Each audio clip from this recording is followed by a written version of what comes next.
Image copyright Reuters. Image caption: Willem Oosthuizen and Theo Martins Jackson denied any wrongdoing. Two white South African farmers who forced a black man into a coffin have been convicted of attempted murder and kidnapping.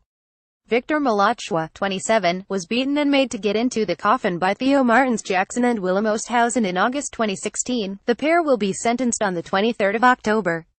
They had denied the charges. The case has caused outrage in South Africa and highlighted racial tensions in some farming communities. Africa Live. More on this and other stories. Mr. Malachwa only reported the matter after footage of the assault emerged on YouTube months later. His attackers threatened to douse him in petrol and burn him alive. Media playback is unsupported on your device. Media caption: Convicted saw farmers sadistic judge in a court affidavit. Jackson and Oosthuizen said they did not mean to harm Mr. Malachwa but merely wanted to teach him a lesson.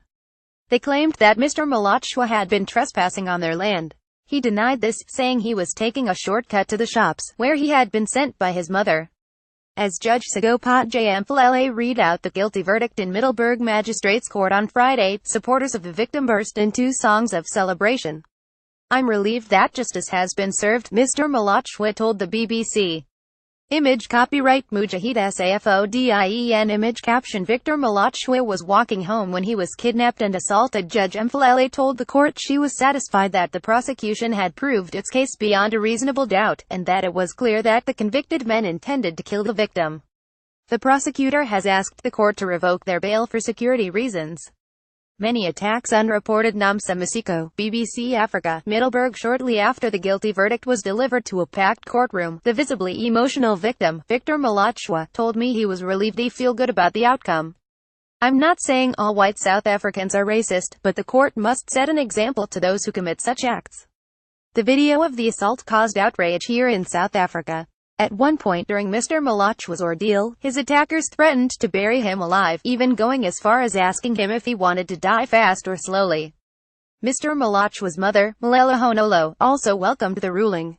"The ordeal left my son deeply traumatized, and I'm happy that his attackers have been found guilty," she said. "All I'm asking is for harsh prison sentences for these men."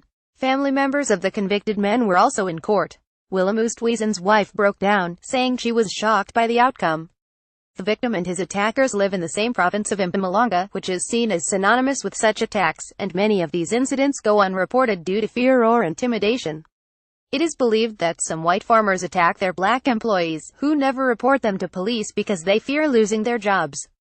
This incident lays bare the discrimination that still runs deep in South African society. Many hope that those who commit such crimes will be harshly dealt with by the law.